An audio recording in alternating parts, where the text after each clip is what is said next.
Hey, deep divers. Ready to get ahead of the curve. Today we're tackling quantum computing and what it could mean for Solana, our source. A Crypto Noticias article from January 4th, 2025. Solana ya es resistente a la computación cuántica, afirma desarrollador.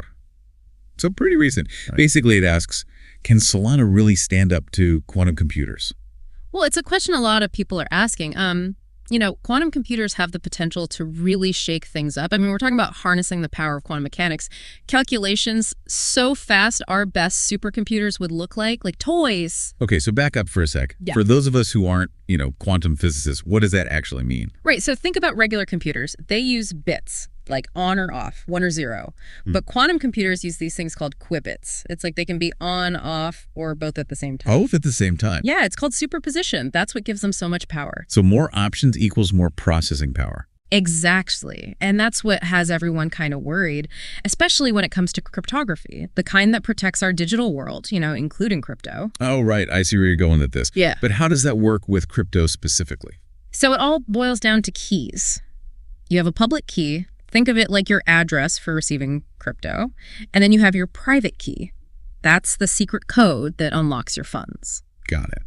Now, a normal computer could never figure out your private key just from your public key. It would take forever. But a quantum computer, with all its quantumness, could. Potentially, yeah.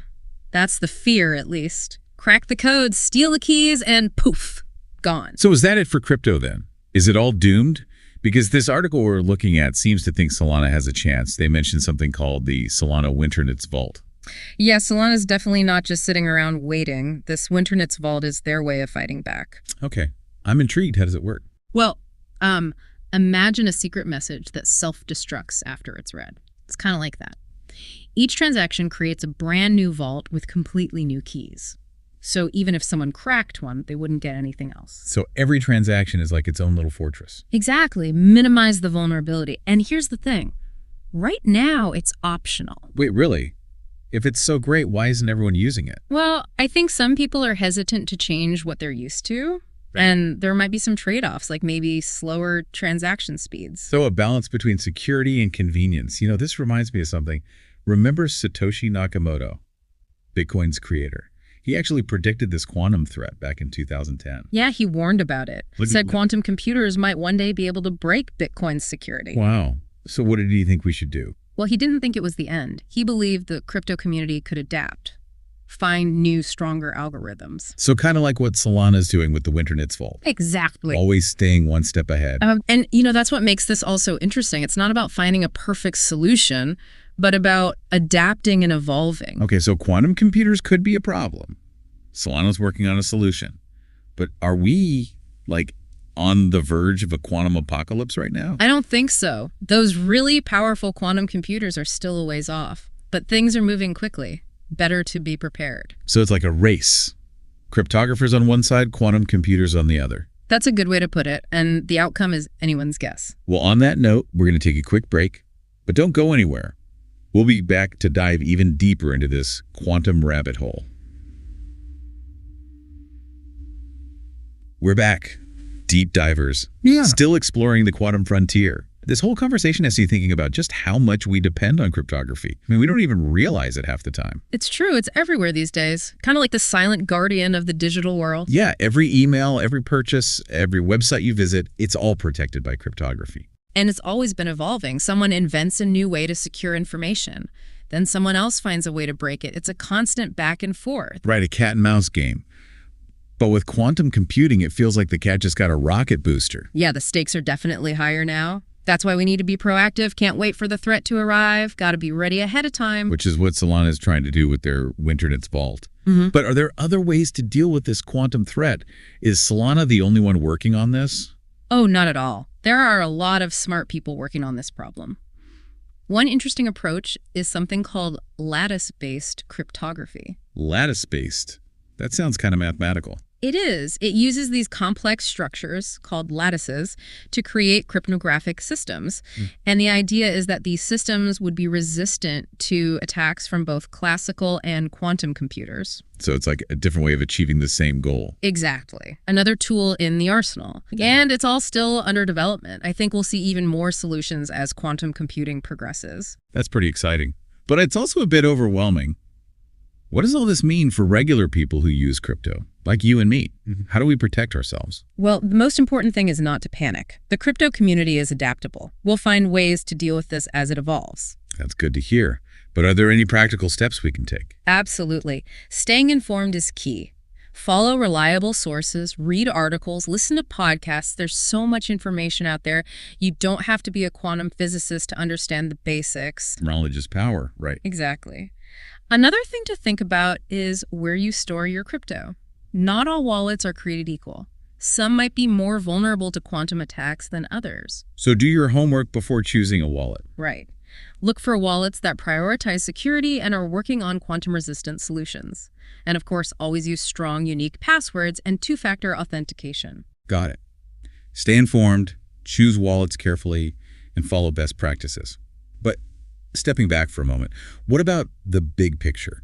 If quantum computing really takes off, could it completely disrupt the whole crypto ecosystem? It's a big question, and honestly, nobody has a definitive answer yet. But remember, blockchain technology is very resilient. Even if one cryptocurrency became vulnerable, it wouldn't necessarily bring down the entire system. It's like the internet. If one part goes down, the rest can still function. Exactly. Plus, remember that the crypto community is all about innovation. If quantum computing becomes a serious threat, developers will find solutions and build even better systems. So it's a challenge, but also a catalyst for progress. That's a great way to put it. It forces us to think outside the box and push the limits of what's possible. Okay, deep divers, time for another quick pause to let all this sink in, because when we come back, we're going to explore the even wider implications of quantum computing. Get ready for the grand finale. Okay, deep divers, we're back. Time for the final stretch of our quantum adventure. We've talked about the good, the bad, the scary, but what does it all really mean? Like, what's the big picture? You know what really gets me is just how big of a change quantum computing could be. It's not just like faster computers, Yeah. It's a whole new way of thinking about computing, what's possible, what's not. Yeah, it feels like we're on the edge of something huge, a whole new era, kind of exciting and kind of scary all at the same time. Definitely both. It's a pretty pivotal moment. Like back in the early days of the internet, nobody knew how much it would change everything. Right, and quantum computing could be just as big, maybe even bigger. It could do amazing things, but it could also cause problems. Exactly. Like take medicine, for example. Imagine designing life-saving drugs with quantum computers. Or new materials that are stronger and lighter. Or AI that's smarter than we can even imagine. It's mind-blowing to think about. But like you said, there are downsides too. Right. Cybersecurity is a big one. What happens if quantum computers crack all our encryption? Our data, our infrastructure, even national security could be at risk. So it's not just about protecting our crypto. Exactly. It's about protecting everything. And what about the economic impact? That's another big unknown. What if certain companies or countries gain a huge advantage because of quantum computing? It could lead to more inequality and instability. So we need to be thinking about all these things now. Not just the technology, but the ethics and the social impact. Absolutely. We need to have these conversations early on, figure out how to use this technology responsibly. So it's like we're building a powerful new engine. But we also need a good steering wheel and brakes. I like that analogy. In the end, it's up to us Okay. how we use this technology, how we make sure it benefits everyone. So deep divers, one last thought to leave you with. We've talked about quantum computing disrupting things, but what about the problems it could solve? The ones we haven't even thought of yet. That's a great question. What if it unlocks new fields of science, helped us understand the universe in ways we never thought possible? Maybe even find solutions to climate change or poverty. The possibilities are endless. It's a pretty amazing time to be alive. It is. And I hope that's what our listeners take away from this. So stay curious, deep divers. Keep learning, keep exploring, and we'll see you next time.